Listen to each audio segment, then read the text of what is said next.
Hey guys, welcome to another exciting episode of Culture Anime. This episode I will be doing a review on Black Clover Chapter 342. Overall, definitely a great chapter that week. All Top took was well worth it because he came back and dropped fire at the fire. In the chapter he gives the backstory of Yami and why he murdered his clan. And this day, I feel like there was a reason why he did it. I still don't believe he just did it maliciously. Like I feel like there's still a good reason why he murdered his clan. And also Ichika gets pissed off and shows off her new form. And I will not show it here. I'll show at the end of the chapter, so stay tuned for that because that design was truly amazing. But before we start this, guys, please hit the subscribe my part of the coaching. We'll talk about anime, sports, and everything else as well too. So the chapter starts off with Ichika's clan, what the Yami clan is, and she's saying that there are descendants of a group of assassins known as Kinjin. Our ancestors made for themselves as fighting across numerous battles throughout the years of war, and right now they say that as a samurai, they're entrusted to protect the land of the sun. As one of the 5 provinces in this country, they guarded the province which belonged to the Ridu family. According to this legend, this province was a 5-headed dragon which had ran rapid throughout the land of the sun. And oh my god, baby, the Targaryens has made it to Black Clover. Let's go, baby. You haven't seen House of Dragons? Truly a magnificent show. But getting back to Black Clover, and also it was appeased by Celestial Maiden. And you see this dragon right here? It's like this orb around it has like the dark magic that that Yami uses throughout his sword, especially when he's fighting any battles and all that stuff. And also said that the 5-headed dragon Yuruku steep out into the sea, turning into black and stagnant. It is said that it causes this distortion in time and space that was connected to hell. And you see this panel right here, it's just pure darkness. The sea, it's not blue, not shiny blue, no. Pure darkness. And right now here, you just hear, a fighting going on. What rubbish. We're proud descendants of the demon sword wielder. Introduction to Yami's father. And typical, shonen father. He's a drunk. An abusive father as well too, and Yami right now, the father saying that I'm expected to sit around, defend some more of this remote territory. There was no chance in hell I can do that. And the blood of Yuruku and our clan is crying out. And right now Yami's like, dude, I'm not really trying to hear any of this right now. Don't got time for this. And you see Ichika in the background, just her eyes just crying right now. And she says, "Father." And then right there just enrages Yami's father. Those eyes remind me of your dead mother. And he best just land a freaking blow on her. And I'm like, dude, that is your daughter. Regardless of this, like, your past wives, like, dude, it doesn't mean, I understand she's dead and you're mourning over her. It doesn't mean, beat the living shit out of your daughter. I just don't understand that. And while this is going on, it kind of reminds you of Kawaki in the Boruto series where, his father was a drunk and always beating the living shit out of him. And they had no love for him at all. Just, abused the shit out of him until Jin came and took him. But that's a different story for another day. And right now, where Yami's father about to go for the blow, you see Yami just come up and just said, "Oh, man, you are one shitty ass father. Why would you sit here and attack your daughter?" And Yami's like, while I'm around, you will not put your hands on her. Basically, that's why I'm taking as well too. And Yami's father said the feudal lord's son has a vast, Veroku, and he's basically said that he's basically the powerful, Yami out of everybody in their entire clan. And Yami's, what, dude, Ishika, let's get the fuck out of here. Like, just leave this, this drunk man by himself and let's go fishing and all that stuff. And right now they're going out to, in the sea where it's all pure black from, the 5-headed dragon, aka the Targaryens.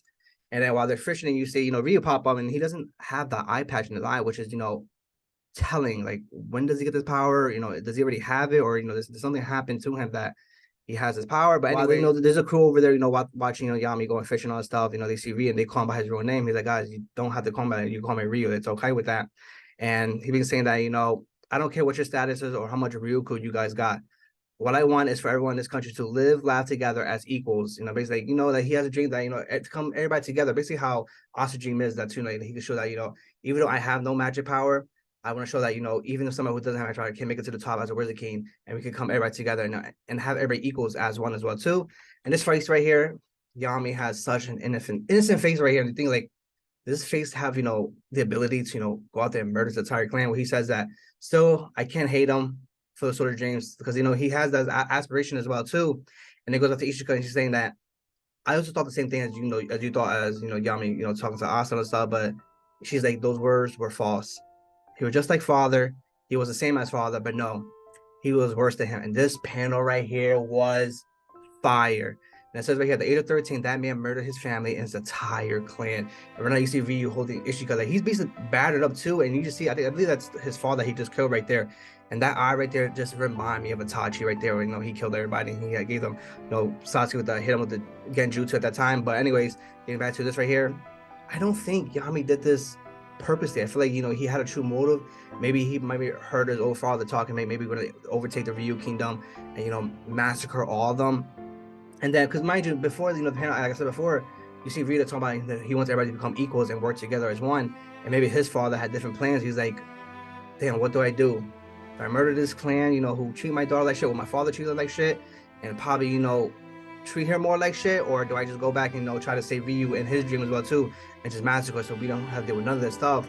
And now I understand why he drinks a lot, because he had to murder his entire family, and right there in the back of his mind, like, damn, this is a lot to take in. For somebody to mind you, Itachi had to deal with a lot of shit too, like to the point he probably stressed himself out that he ended up dying because what he did.